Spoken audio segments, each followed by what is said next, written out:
Hello again, Links Players community. Jeffrey Cranford here for our fifth installment here on Why Links.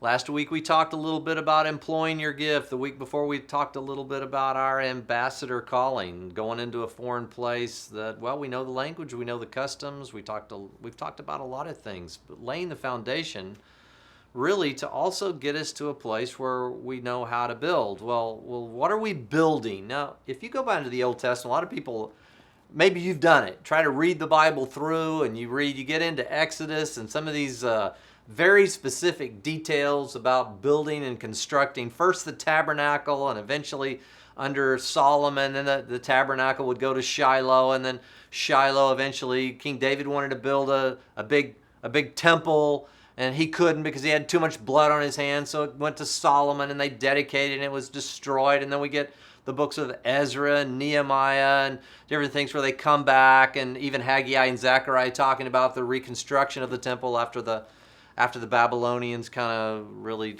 utterly destroyed it as God had said they would. Many of times you'll look at that and you go, what does it have to do with me? A tabernacle, a temple, it's gone now. Why should I even read that? Well, it was a pattern. You know, Paul tells us in 1 Corinthians 10 that he did these things as what? As an example. The Exodus, them coming out of Israel, and as an example for us, upon whom the ends of the ages have come. We recently had a staff meeting, or we did this last summer, had a staff meeting, and we talked a lot about, well, how do we build? How do we construct this tabernacle, this temple, this one with living stones? Listen to what Peter... We'll say, why are you calling it that? Well, it's a pattern for us. Their pattern for building the tabernacle and the temple is similar to us building what God has asked us to build. What do we employ our gifts for? What does a Links Fellowship look like? Well, it's part of the tabernacle. It's part of the temple. Peter goes on and says this. He says, coming to him as a living stone rejected by men, but choice and precious in the sight of God. That's Jesus. Remember, we talked about Jesus. You also, Jesus' mission is our mission. You also, as living stones, are being built up as a spiritual house for a holy priesthood. That's your mandate. That's all of our mandates, to be a part of a priesthood, to offer up spiritual sacrifices acceptable to God through Jesus. Well, that sounds strange. In other words, we're living stones. I tell people all the time, people ask what a Links Fellowship. A Links Fellowship is trying to build a living stone tabernacle somewhere in these golf communities all over the world where someone gets a diagnosis of cancer, someone begins to have end-of-life questions, or somebody, the Spirit of God's moving on them, they don't know where to go.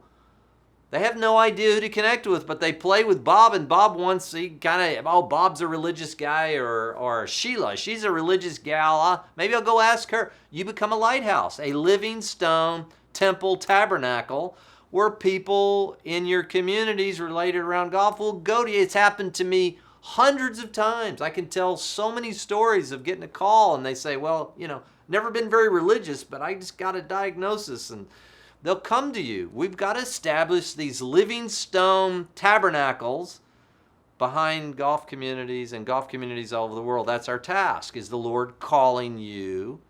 Is he calling you to that? Well, how do you build? That's the question I'm going to answer quickly in the next couple of minutes. How do you build? Well, how were they called to build the tabernacle? Let's go back, if you will, real quickly to Exodus chapter 36. Again, I shared this with our staff. This is how we think about finding fellowship leaders, about starting. Listen to a couple of descriptives here about how they were to build the tabernacle. Verse 1 of Exodus 36, it says, now, Bezalel and Oholiab and every skillful person in whom the Lord has put skill and understanding. Well, you are looking for giftedness. Somebody can teach or facilitate. They've been studying the Bible their whole life. I promise you'll find somebody like that at your club or your golf community.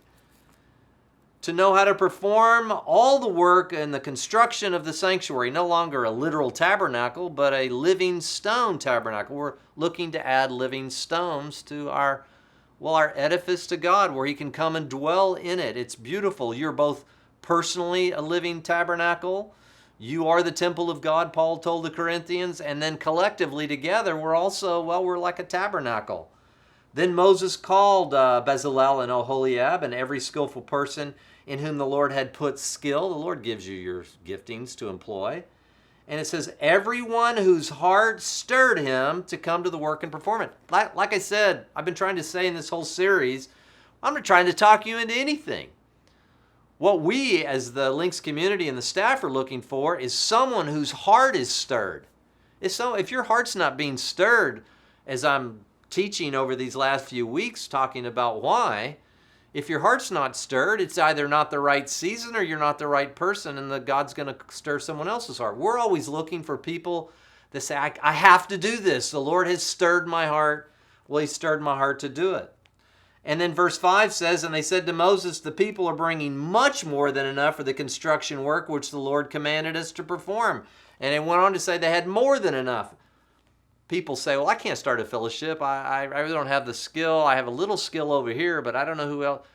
I promise you this, if you'll start the construction of your living tabernacle, God, and you start praying, God will bring you people out of nowhere. I've seen it happen over and over and over. You'll be paired with somebody in a little club event, or something will happen, and you'll come across you, and then God will begin to do it. But it starts with one person saying, okay, Lord, I'm going to give you my life. And we're going to talk about that a little bit more, what it means to be a living sacrifice, next week.